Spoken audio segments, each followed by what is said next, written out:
बिस्मिल्लाहिर्रहमानिर्रहीम, अस्सलाम वालेकुम ख़ातिन हज़रात। मैं हूं आपका जुनैद सलीम और आप देख रहे हैं देशबुक जुनैद के साथ। शो में मेरा साथ देंगे हमारी कॉमेडी का बहुत ही प्यारा नाम नसीम विक्की, हमारी को होस्ट सुहाना सयाल और नाज़रीन हमारी आज की मेहमान ख़ास एक ऐसी शख्सियत जिनके हाथों में ऐसा जादू है कि झुके हुए सीधे हो जाते हैं और गिरे हुए उठ जाते हैं। Youth activist, corporate trainer, motivational speaker और मारूफ फिजियोथेरेपिस्ट डॉक्टर नूर फातिमा। डॉक्टर साहब, आपकी मालूमात अफ़ज़ा बातों की तरफ हम बाद में आते हैं। पहले आपको लिए चलते हैं अपने स्केट बोर्ड की तरफ। ये मुहावरा तो आपने सुना ही होगा कि गंजी धोएगी क्या और निचोड़ेगी क्या। हालिया बजट के बाद कुछ ऐसा ही हाल हमारी आवाम का है और आपको दिखाते हैं कि एक फैमिली जो है वो बचत के कैसे कैसे अनोखे और अचंभे तरीकों पर गौर कर रही है। अब्बा जी, हाँ जी, बजट बहुत ज्यादा आ गया जी और महंगाई ने ना हुण लक तोड़ देना ही और ਜਿਹੜੇ ਜਿਹੜੇ ਹੁਣ ਖਰਚੇ ਹੋਣੇ ਨੇ ਨਾ, ਮੈਂ ਤੁਹਾਨੂੰ ਦੱਸਾਂ ਦੋ ਚੀਜ਼ਾਂ ਦੇ ਵਿੱਚ ਹੀ ਤੁਹਾਡਾ ਨਾ ਸਾਰਾ ਜਿੰਨਾ ਵੀ ਜਮਾ ਪੂੰਜੀ ਹੈ ਸਾਰੀ ਦੀ ਬਰਬਾਦੀ ਲੱਥ ਜਾਣੀ ਹੈ। ਇਹਨਾਂ ਖਰਚਿਆਂ ਨੂੰ ਕੰਟਰੋਲ ਕਰਨਾ ਬੱਚਿਆ। ਹੁਣ ਤੁਸੀਂ ਕੰਟਰੋਲ ਕਰੋ, ਹੁਣ ਜ਼ਰਾ ਆਪਣੀ ਖੰਘ ਤੇ ਵੀ ਕੰਟਰੋਲ ਕਰੋ, ਸਿਰਪ ਬਹੁਤ ਮਹਿੰਗਾ ਹੋ ਗਿਆ ਜੀ। ਅਹਿਮਦ ਪੁੱਤ ਕਹਿ ਤੇ ਠੀਕ ਰਿਹਾ, ਕਿਫਾਇਤ ਸ਼ਾਰੀ ਹੋਣੀ ਚਾਹੀਦੀ। ਨਹੀਂ, ਕਿਫਾਇਤ ਸ਼ਹਿਰ ਦੀ ਵੀ ਮੈਂ ਗੱਲ ਨਹੀਂ ਕਰ ਰਿਹਾ। ਦੇਖੋ, ਮੈਂ ਜਿਸ ਤਰ੍ਹਾਂ ਕਮਾ ਕੇ ਲੈ ਕੇ ਆਉਂਦਾ ਇੱਕ ਚੀਜ਼ ਤੇ ਸਾਰੇ ਪੈਸੇ ਨਿਕਲ ਜਾਂਦੇ ਨੇ, ਜਾਂ ਤੇ ਕਮਾਈ ਵੀ ਬੰਦੇ ਦੀ ਓਨੀ ਹੋਵੇ। ਕਮਾਈ ਓਨੀ ਕਰਨ ਨਹੀਂ ਦਿੰਦੇ ਜਿੰਨੇ ਟੈਕਸ ਲਾ ਦਿੰਦੇ ਨੇ। ਸਹੀ ਕਹਿ ਰਿਹਾ ਮੇਰਾ ਪੁੱਤਰ, ਖਰਚੇ ਕਿੰਨੇ ਜ਼ਿਆਦਾ ਹੋ ਗਏ ਨੇ ਤੇ ਮੇਰੀ ਪੈਨਸ਼ਨ ਕਿੰਨੀ ਵਧਾਈ? 5% ਸਿਰਫ। ਤੁਹਾਡੀ ਪੈਨਸ਼ਨ ਦੇ ਨਾਲ ਸਿਰਫ ਬੱਚੇ ਦੀ ਪੈਨਸ਼ਨ ਨਹੀਂ ਆ ਸਕਦੀ। ਹਾਂਜੀ ਬੇਟਾ ਆਪਣੇ ਆਪ ਨੂੰ ਨਾ ਥੋੜਾ ਕੰਟਰੋਲ ਕਰੋ। ਹੁਣ ਏਸੀ ਜਿਹੜਾ ਨਾ ਸਿਰਫ ਵੇਖੋ, ਚਲਾਓ ਨਾ। ਲੋਕਾਂ ਨੂੰ ਸਿਰਫ ਇਹ ਦੱਸੋ ਸਾਡੇ ਘਰ ਏਸੀ ਲੱਗਾ ਤੇ ਲੱਗੇ ਨਾ ਹੋ, ਸਿਰਫ ਕੰਧ ਨਾ ਲੱਗਾ ਹੋਵੇ, ਉਂਝ ਇੰਜ ਨਾ ਲੱਗੇ। ਨਹੀਂ ਤੇ ਪਾਣ ਲਵਾ ਦਿਓ ਏਸੀ, ਅਸੀਂ ਕੀ ਕਰਨਾ ਲਵਾ ਕੇ? ਨਹੀਂ ਲਵਾ ਦਿਓ, ਮੈਨੂੰ ਕੀ ਹੈ, ਸਗੋਂ ਚੰਗਾ ਏਸੀ ਵੇਚ ਕੇ ਹੋਰ ਚੀਜ਼ਾਂ ਆ ਜਾਣਗੀਆਂ। ਹੁਣ ਪੱਖਾ ਚਲਾਣਾ, ਦੇਖੋ ਅੱਧੀ ਰਾਤ ਸਾਡਾ ਜਿਹੜਾ ਪੱਖਾ ਨਾ ਉਹ ਚੱਲੇਗਾ ਬੱਤੀ ਤੇ ਅੱਧੀ ਰਾਤ ਸੋਲਰ ਤੇ। ਸੋਲਰ ਨੂੰ ਰਾਤ ਨੂੰ ਸਾਡਾ ਅੱਬਾ ਸੂਰਜ ਕੱਢੇਗਾ। ਕਿਹੜੇ ਵੇਲੇ ਕੱਢੇਗਾ? ਅੱਧੀ ਰਾਤ ਚੱਲੇਗਾ ਅੱਬਾ ਦੀ ਸੋਟੀ ਦੇ ਨਾਲ। ਉਹ ਜਿਸ ਤਰ੍ਹਾਂ ਸ਼ਬਾਸ਼ ਸ਼ਰੀਫ ਸਾਹਿਬ ਨਹੀਂ ਕਹਿੰਦੇ ਆਪਣੀ मंजी के नीचे वो सोटी फेरो, डांग फेरो, इस तरह पखे के अंदर डांग फेरो। पुत्र बहुता तेज ना घुमाई, राती भी नमोनिया हो गया सी। भाईजान बाकी सब खर्चे कम कर ले लेकिन खाने पीने के खर्चे नहीं कम होंगे। ਤੇ ਪੁੱਤਰ ਤੇਰਾ ਖਾਣਾ ਪੀਣਾ ਕੌਣ ਬੰਦ ਕਰ ਸਕਦਾ? ਤੇਰੇ ਤੇ ਜਿੰਨਾ ਮਰਜ਼ੀ ਬਜਟ ਆ ਜਾਏ, ਤੇਰਾ ਤੇ ਇੱਕ ਆਪਣਾ ਬਜਟ ਜਿਹੜਾ ਤੂੰ ਖਾਣਾ ਹੁੰਦਾ। ਇਹ ਜਿਹੜੇ ਤੁਸੀਂ ਆਰਡਰ ਕਰਦੇ ਹੋ ਨਾ ਬਾਹਰ, ਇਹ ਫਾਸਟ ਫੂਡ ਵਾਲੇ, ਇਹ ਵੀ ਬੰਦ ਕਰਕੇ ਤੇ ਸਬਜ਼ੀਆਂ ਤੇ ਆ ਜਾਓ। एक दिन टींडे पकाओ तो 3 दिन चलाओ। भाईजान ऐसे ते फूड पॉइजन हो जाएगा, फिर हॉस्पिटल का भी ते खर्चा पै जाना ना। अच्छा, घट खाण ਨਾਲ फूड पॉइजन नहीं ਹੁੰਦਾ, पॉइजन ਨੂੰ फूड हो ਜਾਂਦਾ है। अब्बा जी, मान लिया कि बजट ने बहुत महंगाई कर दी है, लेकिन मैं आपको बता रही हूँ मैं दोपहर का खाना छोड़ सकती हूँ, मगर जो लेट नाइट क्रेविंग होती है वो मैं नहीं छोड़ सकती। बस ठीक है, दोपहर का खाना छड़ सकदी ना। हाँ, ਅੱਜ ਤੂੰ ਰਾਤ ਨੂੰ ਨਾ ਸੌਣਾ ਨਹੀਂ, ਠੀਕ ਹੈ? ਸਾਰੀ ਦੁਪਹਿਰ ਤੂੰ ਆਪਣਾ ਕੁਝ ਖਾਣਾ ਨਹੀਂ, ਫਿਰ ਜਿਹੜੀ ਤੇਰੀ ਦੁਪਹਿਰ ਦੀ ਜਿਹੜੀ ਤੇਰੀ ਨੀਂਦ ਤੇਰੀ ਰਾਤ ਨੂੰ ਪੂਰੀ ਹੋਏਗੀ, क्रेविंग तेरी खत्म हो जाएगी, दोपहर मेरी वैसे लंघ जाएगी। अल्लाह, मेरी बात सुने, जो महीने का राशन आता है ना वो अब आपने कम लाना करना है, और सालन मैंने में नहीं कम लाना, मिलना ही कम है। जितने पैसे जितनी महंगाई हो गई है, और सालन में भी घी जरा नाप तोल के डालना। भाभी एक काम करते हैं, हम घी का खाली डिब्बा जो है ना वो पराठे के ऊपर से घुमा देंगे, रोटी के ऊपर से। नहीं और ये शौहर तो आपके लगते हैं, हमारे तो कुछ नहीं लगते, हमारे तो भाई भी नहीं है भाई जी। जब से आपके शौहर हुए हैं हमारे तो भाई नहीं अच्छा, रहे। तेरे को ना सवाए तंजा तो कख नहीं निकलता, ਤੈਨੂੰ ਸਿਰਫ ਹੁੰਦਾ ਕਿ ਮੈਂ ਉੱਤੇ ਅਟੈਕ ਕਰੀ ਜਾਵਾਂ ਬੈਠੀ। ਜਿਹੜੀ ਤੈਨੂੰ ਗੱਲ ਕਰਦੀ ਵੀ ਤੂੰ ਉਹਦਾ ਅਸਰ ਨਹੀਂ ਲੈਂਦੀ ਪਈ। बदतमीज औलाद। बदतमीज। भाईजान आपको भी इतना खिला पिला के बड़ा किया, तब भी बजट आते थे, तब भी महंगाई होती थी। ਉਦੋਂ ਕੰਮ ਤੇ ਤੁਸੀਂ ਨਹੀਂ ਸੀ ਜਾਂਦੀਆਂ, ਮੈਂ ਜਾਂਦਾ तब ਸੀ। अब्बा जी जाते थे। ਅੱਬਾ ਜੀ ਜਾਂਦਾ ਸੀ, ਜਿਹੜੇ ਕੰਮ ਤੇ ਮੈਨੂੰ ਸਾਰਾ ਪਤਾ। अब जिंदगी में पता चल गया कि हमारे भाई कमाने लगे हैं। अब्बा जी देख ले आप। ਸਾਰੀ ਜ਼ਿੰਦਗੀ ਕੰਮ ਤੇ ਜਾ ਕੇ ਬਹਿਨੇ ਕਹੇ ਮੈਂ ਬਿਮਾਰ ਹਾਂ, ਉਹਨਾਂ ਨੇ ਛੁੱਟੀ ਦੇ ਦਿੱਤੀ ਤੇ ਘਰ ਆ ਕੇ ਕਹਿਤਾ ਜਾ ਤੂੰ ਕੰਮ ਕਰਕੇ ਆ। बजट क्या था? ये भाभी की जुबान बोल रहे ਓਏ हैं। ਅੱਬਾ, ਇਹਨਾਂ ਦੇ हमारे ਕਿਤੇ भाई ਵਿਆਹ की ਕਰ, ਕੋਈ जुबान। 4 ਪੈਸੇ ਇਕੱਠੇ ਕਰਕੇ ਨਾ ਇਹਨਾਂ ਦੇ ਵਿਆਹ ਕਰ, ਇਹਨਾਂ ਨੂੰ ਟੋਰਸ ਘਰ ਚੋਂ। नहीं, ਮੇਰੇ ਕੋਲ ਨਹੀਂ ਨਾ ਟੱਬਰ ਪਾਲਿਆ ਜਾਂਦਾ। हाँ, आप पैसे इकट्ठे कर ही ना लेना। ਸ਼ਰਮ ਨਹੀਂ ਆਉਂਦੀ ਤੁਹਾਨੂੰ ਲੋਕਾਂ ਨੂੰ? ਉਹਨੂੰ ਡਾਂਟਰੀ ਜਾਣਾ, ਉਹਨੂੰ ਬੋਲੀ ਜਾਣਾ। ਜਿਹੜੀ ਸਹੀ ਗੱਲ ਕਰਦੀ ਹੈ ਉਹ ਤੁਹਾਨੂੰ ਬੁਰੀ ਲੱਗਦੀ ਹੈ। ਯਾਰ ਐਵੇਂ ਨਾ ਭਾਣ ਨੂੰ ਗੁੱਸਾ ਦਵਾਓ, ਫਿਰ ਤੁਹਾਨੂੰ ਪਤਾ ਗੁੱਸੇ 'ਚ ਆ ਕੇ ਕੁਝ ਆਰਡਰ ਕਰ ਦਿੰਦੇ ਨੇ। ਓਏ ਬਸ ਕਰ, ਓਏ ਜਾ ਚੁੱਪ ਕਰਕੇ, ਤੈਨੂੰ ਮੈਂ ਫਾਂਸੀ ਦੀ ਆਰਡਰ ਕਰਾਵਾਂਗਾ। ਤੁਹਾਡੇ ਕੋਲ ਹੋਰ ਹੋਣਾ ਕੀ? ਮੈਨੂੰ ਫਾਂਸੀ ਦੇ ਤੇ ਅੱਬਾ ਜੀ ਨੂੰ ਖਾਂਸੀ ਦੇ।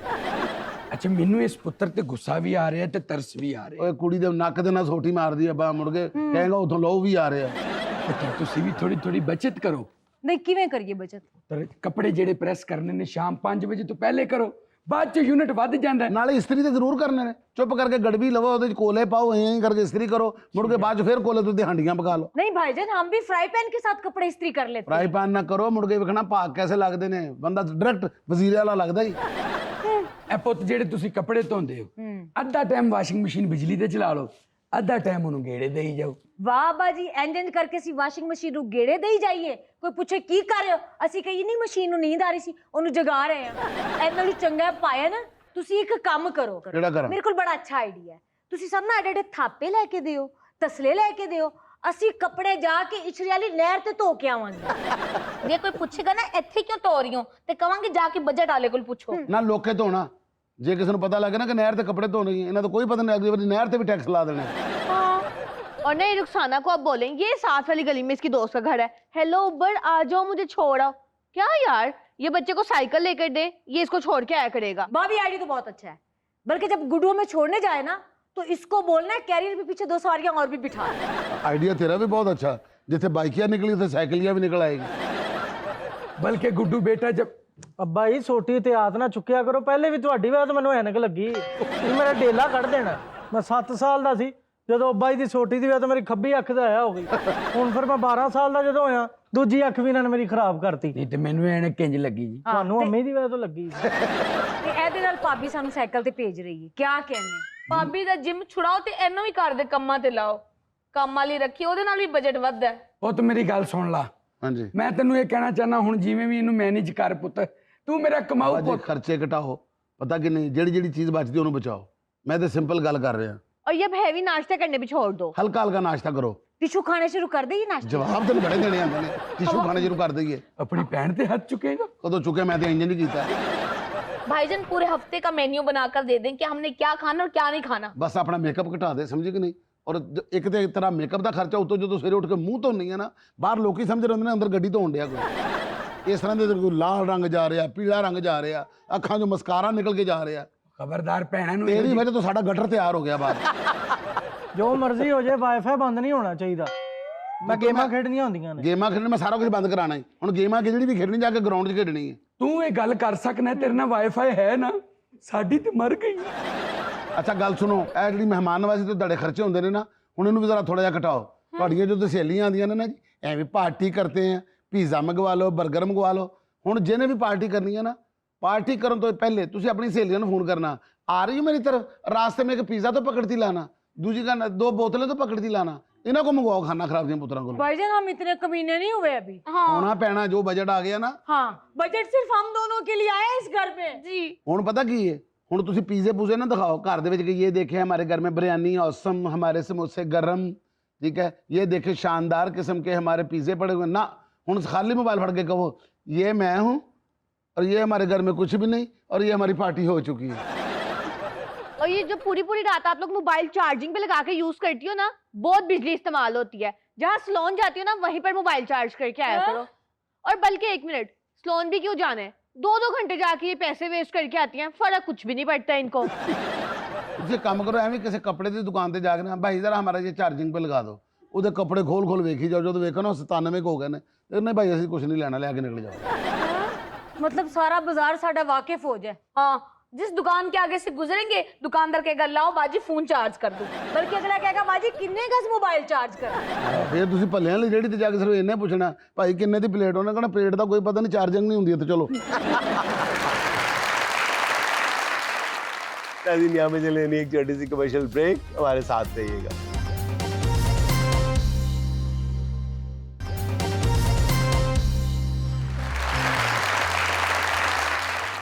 अच्छा डॉक्टर साहब, आप कॉर्पोरेट ट्रेनर भी हैं, मोटिवेशनल स्पीकर भी हैं और समाजी कारकुन भी हैं, और सबसे बड़ी आपकी जो पहचान है, आप फिजियोथेरेपी में आपने डॉक्टरेट की डिग्री भी है आपके पास। आप ये फरमाइए, ज़िंदगी की इतनी ज़्यादा जोतों में से बंदा कहीं गुम होकर नहीं रह जाता? कि मेरी असल शनाख्त क्या है? शनाख्त आपको बनाने के लिए काम करना पड़ता है, और जब काम करते हैं तभी आपकी शनाख्त बनती है। ऐसे ही पैदा होकर तो सिर्फ आप अपनी एक काम शनाख्त पे नहीं कुछ बना सब्र कर सकते। लेना। नहीं, ये एक काम जरूरी तो नहीं है कि इकट्ठे एक 8 काम काम से- शुरू कर दें आप। नहीं, आप स्टेप वाइज चले ना। पहले जैसे मैंने अपनी फिजियोथेरेपी का स्टार्ट किया तो उसमें मैंने 3-4 साल लगा लिए। फिर उसके साथ ही मैंने थोड़ा सा सामाजिक कारकुन बनने की कोशिश कर ली, क्योंकि मुझे लग रहा था हमारे यहाँ पे काम करने की जरूरत है। तो मैंने उसमें सोशल वर्क नहीं, थोड़ा सा लेकिन इस तरह स्टार्ट किया। कंफ्यूजन नहीं पैदा होता कि कोई एक रास्ता आप चल रहे हैं, आप कहते हैं नहीं नहीं नहीं नहीं ये अभी ठहर जाए, मैं एक सोशल वेलफेयर का काम ज्यादा अच्छा कर सकती हूँ, उस तरफ चल पड़े, फिर देखा नहीं नहीं नहीं इधर गीला रास्ता, इधर नहीं पाँव रखना, फिर वापस नहीं, आके मैंने कोई किसी और- भी रास्ते को गीला रास्ता नहीं समझा। सारे अच्छा। रास्तों पे साथ साथ चलने की पूरी चलने की कोशिश की है। कोशिश थोड़ा कर रही इस हैं। डगर पे चल लिया, थोड़ा इस डगर पे चल लिया, लेकिन चलते गए एट द एंड मंजिल किस पे पहुंचना है वो सोचा था। तो सब डगरों में से कौन सी डगर आपको पसंद आई है बहुत सबसे ज्यादा मजेदार मुझे काम लगा मेरी ही फील्ड का, फिजियोथेरेपी से जो अच्छा। रिलेटेड था। और उसको मैंने काम इस तरह से किया कि उसमें मैंने गैप्स ढूंढना शुरू कर दिए। जैसे मुझे लग रहा था हमारे यहाँ पे कॉर्पोरेट में बैठे होते हैं, काम आप 9 to 5 जॉब कर रहे हैं, चीजें कर रहे हैं, तो लोगों को पता ही नहीं होता बैठना कैसे है।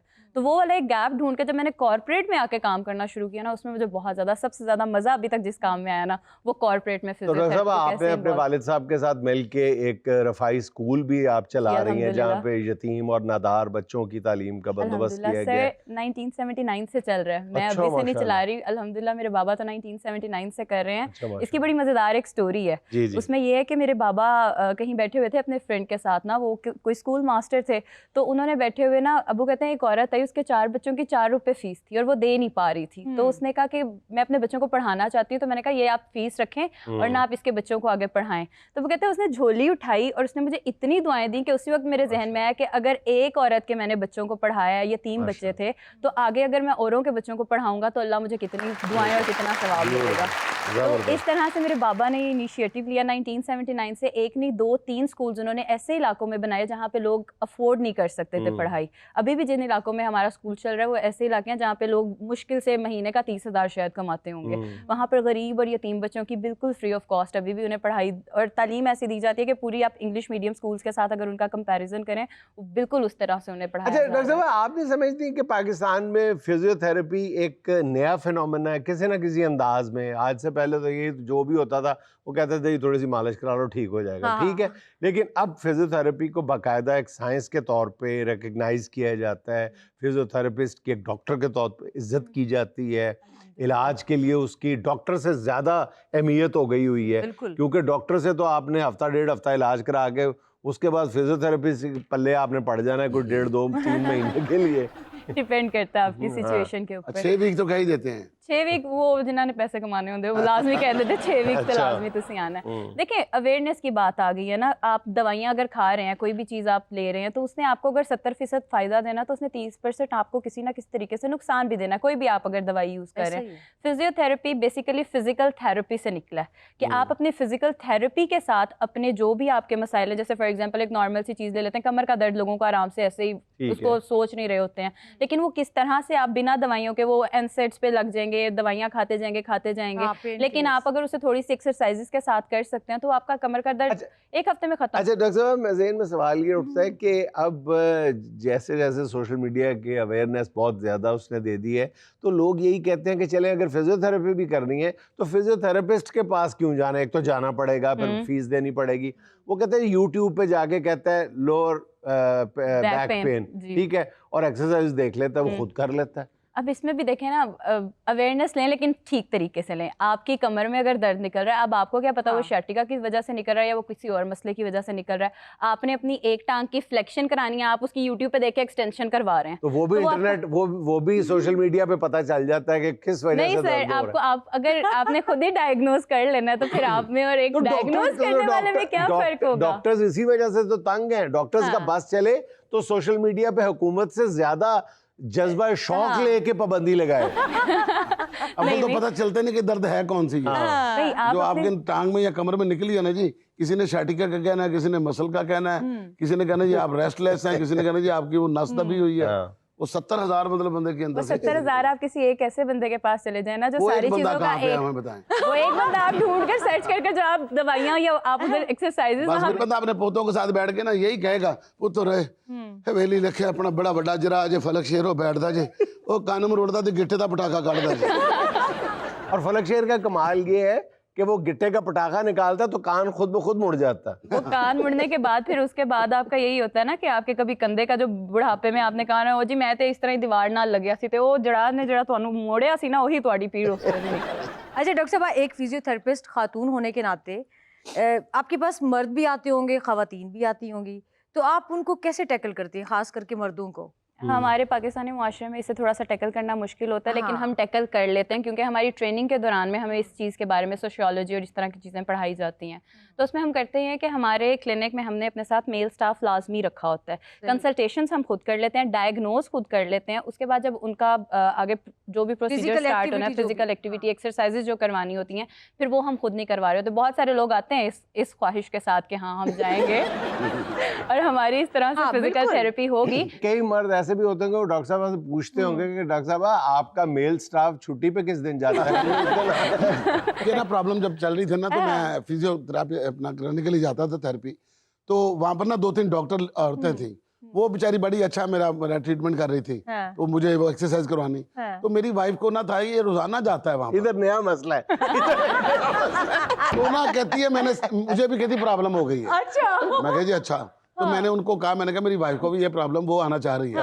कहती है आना नहीं चाह रही, वो देखना चाह रही है यहाँ पर आप आप क्या कर क्या रहे हैं, करवा मैं क्या ले रहे गया हैं। अपनी वाइफ को, अच्छा। तो उसने जाके ना, वो डॉक्टर माहिदा थी, हाँ। तो उसने क्या किया ना, करते करते ना उसकी जब करते करते तो इसको गर्दन से ऐसे पकड़ा और पकड़ा, मैं सामने बैठा था, मैंने कहती है तुम आ गई।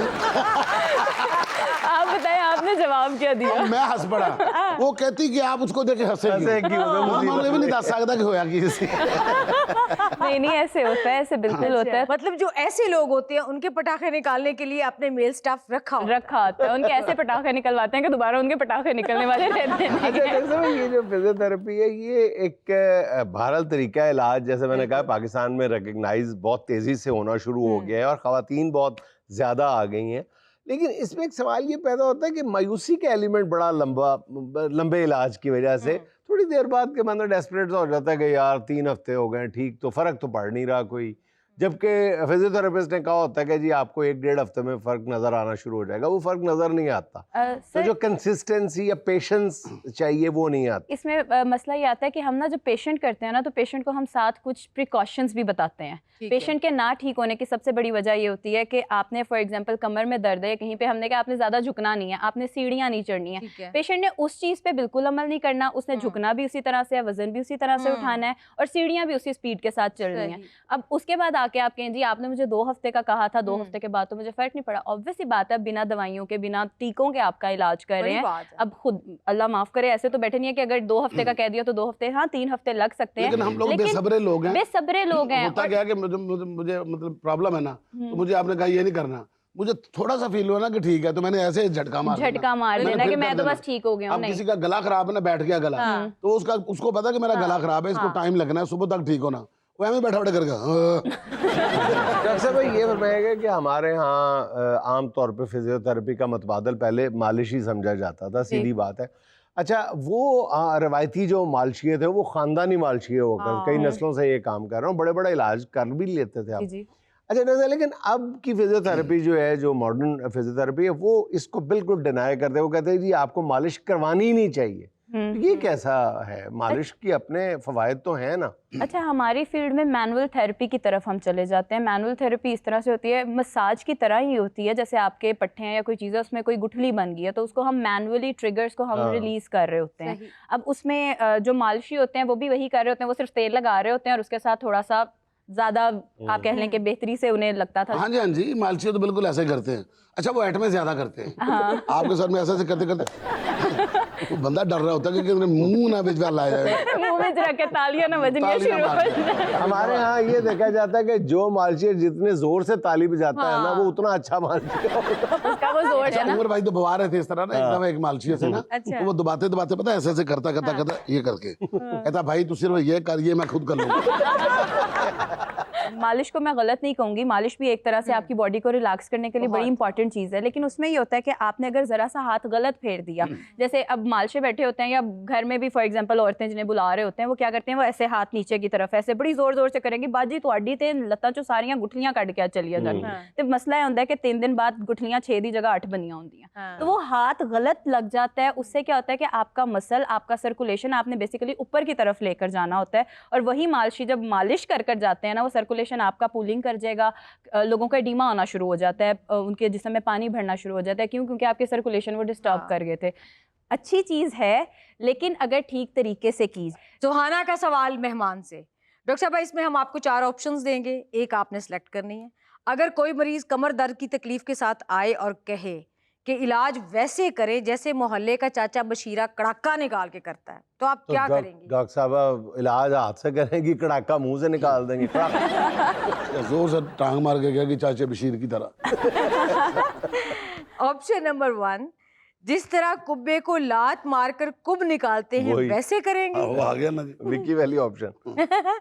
ऑप्शन नंबर 2, कमर डांस करने का मशवरा देंगी। ऑप्शन नंबर 3, ये कहेंगी मैं तो बिजली के झटके से कड़ाका निकालती हूँ और तेरा की ख्याल है।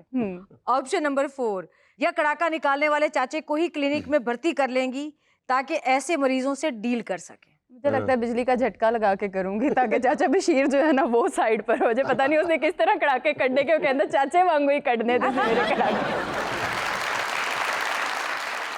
अजीम यहाँ में लेना एक छोटा सा वक्फा, हमारे साथ रहिएगा।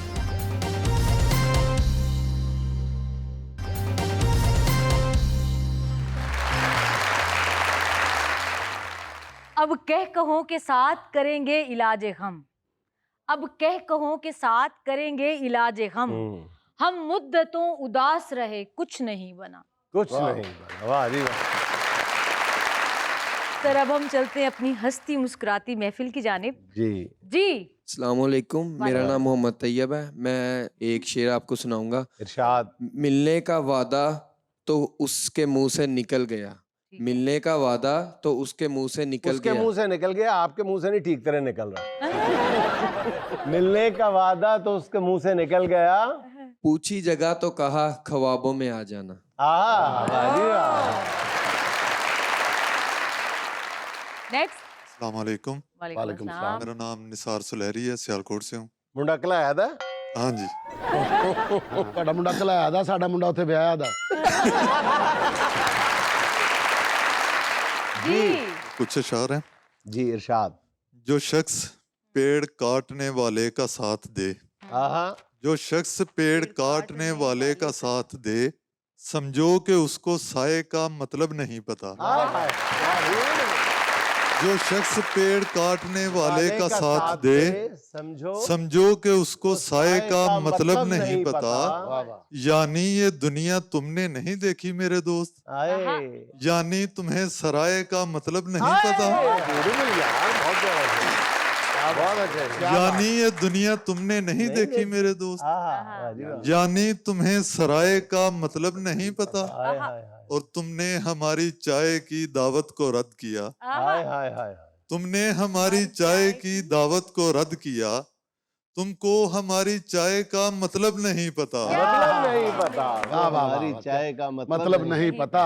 चाय की दावत तो दे देते हैं जुनैद, चाय की दावत तो दे देते हैं जुनैद, कहाँ जाके पीनी है देते नहीं पता। मोहल्ले के हर घर से पीता है ये चाय, मोहल्ले के हर घर से पीता है ये चाय। नहीं पता तो बस अपने घर का ही नहीं पता। नेक्स्ट। मेरा क्वेश्चन जो है वो डॉक्टर नूर फातिमा से है कि इलेक्ट्रोथेरेपी और मैनुअल थेरेपी में क्या फ़र्क है और वो किस सूरत हाल में किसको तरजीह देती हैं? अच्छा, इलेक्ट्रोथेरेपी और मैनुअल थेरेपी दोनों बहुत डिफरेंट चीज़ें हैं। इलेक्ट्रोथेरेपी में हम मोडेलिटीज़ यूज़ कर रहे होते हैं जिसमें टेंस आ जाता है, हीटिंग पैड आ जाता है, या इस तरह की और बहुत सारी इंफ्रारेड, अल्ट्रासाउंड, इस तरह की चीज़ों की तरफ जा रहे होते हैं। और मैनुअल थेरेपी में हम काम कर रहे होते हैं हमारे हाथ से, हम हमारे हाथ से पट्टे को महसूस करते हैं कि हाँ पट्टे में कहाँ पे मसला आ रहा है, और उसको हम मैनुअली ठीक करते हैं। आई प्रेफर कि आपको मैनुअल थेरेपी से ज़्यादा बेहतर फ़र्क पड़ जाता है इलेक्ट्रोथेरेपी हम तब यूज़ करते हैं जब नर्व में बहुत ज़्यादा पेन हो, आपका नर्व किसी तरह से आपके पूरे एक लिम्ब को इफ़ेक्ट कर रहा हो, तो मैनुअल थेरेपी कंपैरेटिवली इलेक्ट्रोथेरेपी से ज़्यादा बेहतर है। लेकिन अगर उन दोनों का हम कॉम्बिनेशन कर देते हैं, इलेक्ट्रोथेरेपी और मैनुअल थेरेपी, तो आपको ज़्यादा जल्दी फ़र्क पड़ सकता है। दोनों की अपनी अपनी इंपॉर्टेंस है। जी, तो अब बारी है सुहाना का सवाल मेहमानों से। दुरुस्त जवाब देने वाले को मिलेगा रेनबो कैश एंड कैरी का गिफ्ट हैम्पर, एक परफ्यूम। इतना शोर भी नहीं बचाना था, परफ्यूम मिलना है, बैरियर टाउन का प्लॉट नहीं मिलना। वो कौन सा शहर है जिसके नाम के आखिरी हर्फ को मिटा दिया जाए तो एक ऐसी चीज बन जाती है जिसका इस्तेमाल बीमारियों से बचाता है? आखिरी हर्फ मिटाना है, जैसे लाहौर का रे मिटा दिया जाए, लाहौर। जी सोचें, बीमारियों से बचाता है। और हिंट ये है कि गैर मुल्की शहर है, पाकिस्तान का शहर नहीं है। मॉस्को। मास्को का आखिरी हर्फ वो मिटा दिया जाए तो बनता है मास्क, और आपको मिलता है gift hamper. Rainbow cash and carry की जानिब से ये परफ्यूम बहुत आपका जबरदस्त हुआ। परफ्यूम। जी आप कुछ कहने लगी थी जी। सर मैंने ना उनके बोलने से पहले अपना हैंड रेज कर दिया था, बट माइक मेरे पास नहीं था तो मैं आंसर नहीं दे पाई। अच्छा, आपके पास माइक नहीं था, लेकिन आपके पास कौन है इस वक्त? My husband. अच्छा माशाल्लाह, ये भी माइक ही हैं बेचारे। जो आप सिखाती हैं, पट्टी पढ़ाती हैं, वही बोलते हैं। सर ये तो हम दोनों एक दूसरे को कोई ना कोई पट्टी पढ़ाते रहते हैं। आप पट्टी पढ़ाती, वो तो पट्टी कराते हैं बेचारे। हमें खुशकिस्मती से एक जोड़ा हमारे हाथ लग गया है, तो हम वही तारक अजीज मरहूम को याद करते हैं, मिजाज आशनाई का खेल खेल लेते हैं। ठीक है जी। आपका इस्म शरीफ, आपके शौहर का नाम आप बताती हैं या खुद बताते हैं अपने मुंह से? कहते तू बता दे। सर माय नेम इज आसमा। नहीं, पहले उनका नाम बताएं। उनका नाम बताऊं? हाँ। वो भूल गए। अच्छा, सारी जिंदगी यहीं बनाए, इधर आओ ना जरा। अच्छा, जो प्यार से बुलाती है। नहीं हो सकता है आपने नाम रखा हो ना, मुख्तलिफ नाम रखे होते हैं। जी सर, वैसे तो इनका असल नाम जो है वो बाबर है, बट मैं इनको बाबी कहती हूँ। बाबी, वाह जी वाह। बारबी नहीं कहती? नहीं। अच्छा बाबर साहब, आप 2 मिनट के लिए जरा बाहर तशरीफ ले जाएं। ठीक है, हम कुछ सवाल करना चाहते हैं। ठीक है जी, फिर आप 2 मिनट बाद वापस तशरीफ ले आइएगा। अच्छा जी, ये बताएं कि अगर आपसे खाना बदमज़ा पक जाए तो आपके शौहर का रद्द अमल क्या होता है? खामोशी से खा लेते हैं, तारीफ करते हैं, क्या करते हैं? छोड़ देते हैं, बाजार से मंगवा लेते हैं, क्या करते हैं? खामोशी से तो नहीं खाते हैं, क्रिटिसाइज लाजमी करते हैं। क्रिटिसाइज करते हैं? Yes sir. और सख्त अंदाज में करते हैं? जी सर। अच्छा। ओहो। और सर मैं पहले एक हल्फ लूंगी कि मैं जो कुछ भी कहूंगी पूरी ईमानदारी से कहूंगी। अच्छा। और मेरे हस्बैंड से भी पहले हल्फ लिया जाए। अच्छा ठीक है। अच्छा, दूसरा सवाल आपसे ये है कि ये बताइएगा कि शादी की सालगिरह याद रखते हैं? जी सर। याद रखते हैं? Yes sir. अच्छा, और गिफ्ट शिफ्ट भी देते हैं? No sir. खाना खाने के लिए बाहर जाते हैं? चले खाना खिलाते हैं बाहर? जी सर। अच्छा बस जी। अच्छा, तीसरा सवाल आपसे ये है कि आपको अपनी आमदन के बारे में सही तरह से बताते हैं या नहीं? सही बताते हैं सर। सही बताते हैं। चलें जी, पूरा सर। बुलाएं जी जरा शौहर कामदार साहब को। शौहर नामदार नहीं, शौहर कामदार को बुलाएं। बुलाओ जरा, आज पता लग जाए। बाबर साहब वापस तशरीफ ले हैं। तो बाबर साहब ये बताइए कि अगर बेगम साहबा जो हैं बदमज़ा खाना जिस दिन पका लेती हैं तो आप सब्र शुक्र करके खा लेते हैं या तनकीद करते हैं, छोड़ देते हैं, क्या करते हैं? पहले नहीं खाता था, अब खा लेता। अब खा लेते हैं? अच्छा, पहले नहीं, पहले छोड़ देते थे। अच्छा, अब सब्र शुक्र करके खा लेते हैं? अब खा लेता। नहीं, तनकीद करते थे, गया कि बनाया मेरे को नहीं खाता जा रहा, वो खाना नहीं आता। बहुत ज्यादा। और अब खा लेते हैं तो ठीक तो नहीं ना, वो 50% 50-50 हो गया। अच्छा, आप शादी की सालगिरह याद रखते हैं? हाँ जी। हाँ जी, ये चले दुरुस्त जवाब। अच्छा ये बताइए कि आप अपनी आमदन इनको ठीक ठीक बताते हैं, एक एक पाई? सब कुछ इन्हीं का ही है? लो जी, ना जवाबों तो लगा के भाई अपने रगाइए। मेरा ख्याल है कि 80% जवाब दुरुस्त देंगे। दुरुस्त है जी। ठीक है, मिजाज आशनाई ठीक है। नेक्स्ट। अस्सलाम वालेकुम। वालेकुम अस्सलाम। मेरा नाम अली इजाज़ है और मैं एक शेर किसी की पेश करना चाहता हूँ किसी को। भाई नाम पता बताएं, बाद में हमारे खिलाफ डेफेमेशन का केस हुआ। सर अगर नाम बताऊंगा तो उसकी बदनामी होगी, तो ये अच्छा तो बदनामी वाला काम ही ना करें यार। नहीं सर, शेर उनको सुना। चले जी इरशाद। मैंने भेजे थे उसे लिख के मसाइल अपने, मैंने भेजे थे लिख के मसाइल अपने, उसने बदले में मुझे एक सब्र की आयत भेजी। सब्र की आयत भेजी, वाह जी वाह। जैसे इंडिया ने भेजे थे मसाइल अपने, अब फ्रांस को जाके बताते हैं मसाइल अपने। जी तो अब हम बढ़ते हैं सेकंड गिफ्ट हैम्पर की जानिब। यानी हमारी गेम की जानिब झलक ब्यूटी एंड क्रीम्स का ये गिफ्ट हैम्पर जीतने वाले को मिलेगा। इसके लिए हमें 2 पार्टिसिपेंट चाहिए। अच्छा, एक ने इधर से बैलून फाड़ने शुरू करने हैं और एक ने उधर से, फिर जिसने उधर से बैलून फाड़े हैं इधर से शुरू करने हैं, बॉटल उधर से शुरू करनी है और प्रॉपर बॉटल जो है ना वो आपने रैक में डालनी है प्रॉपर, वरना आप जीतेंगे नहीं। क्या नाम आपका है? मेरा नाम मोहित शहजाद है। मोहित शहजाद। और आपका नाम क्या है जी? मेरा नाम मोहम्मद शहरियार। 1 2 3 स्टार्ट।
ये गिफ्ट हैम्पर आपके साथ जाएगा।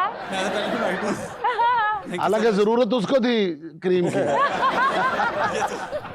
सर हमारी महफिल में एक बहुत ही प्यारी सी मेहमान मौजूद हैं जिनका नाम है फजर सईद और ये डस्का से तशरीफ लाई है हमारे प्रोग्राम में शिरकत के लिए। आज वो हारमोनियम प्ले करेंगी और हमें गाना सुनाएंगी। जी फजर। वे माया तेरे वेखन नू चुक चरखा गली दे विच डावा वे लोकां पाने मैं कत दी वे लोकां पाने मैं कत दी तंद तेरियां यादां दे पावा वे माया तेरे वेखन नू चरखे दी कूकर दे ओले चरखे दी कूकर दे ओले याद तेरी दा तू बाबोले याद तेरी दा तू बाबोले वे निम्मा निम्मा बहुत अच्छे गीत छेड़ के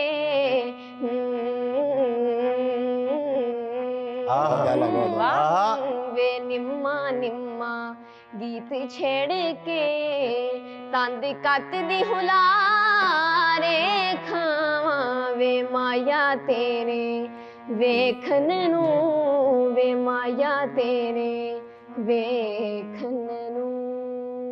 बहुत अच्छे बहुत अच्छे जबरदस्त। नाज़रीन यहाँ मुझे लेनी है एक छोटी सी कमर्शियल ब्रेक, हमारे साथ रहिएगा।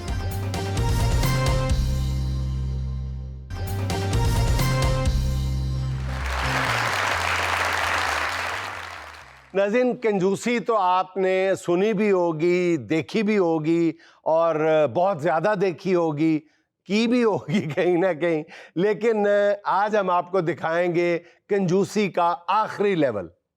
यार फोन है तो फोन धक्के बैठे हो, बस आ गया नाई कोल बैठा है यार, फोन बंद कर, अगला मेंढ पिया पौंदा ही यार।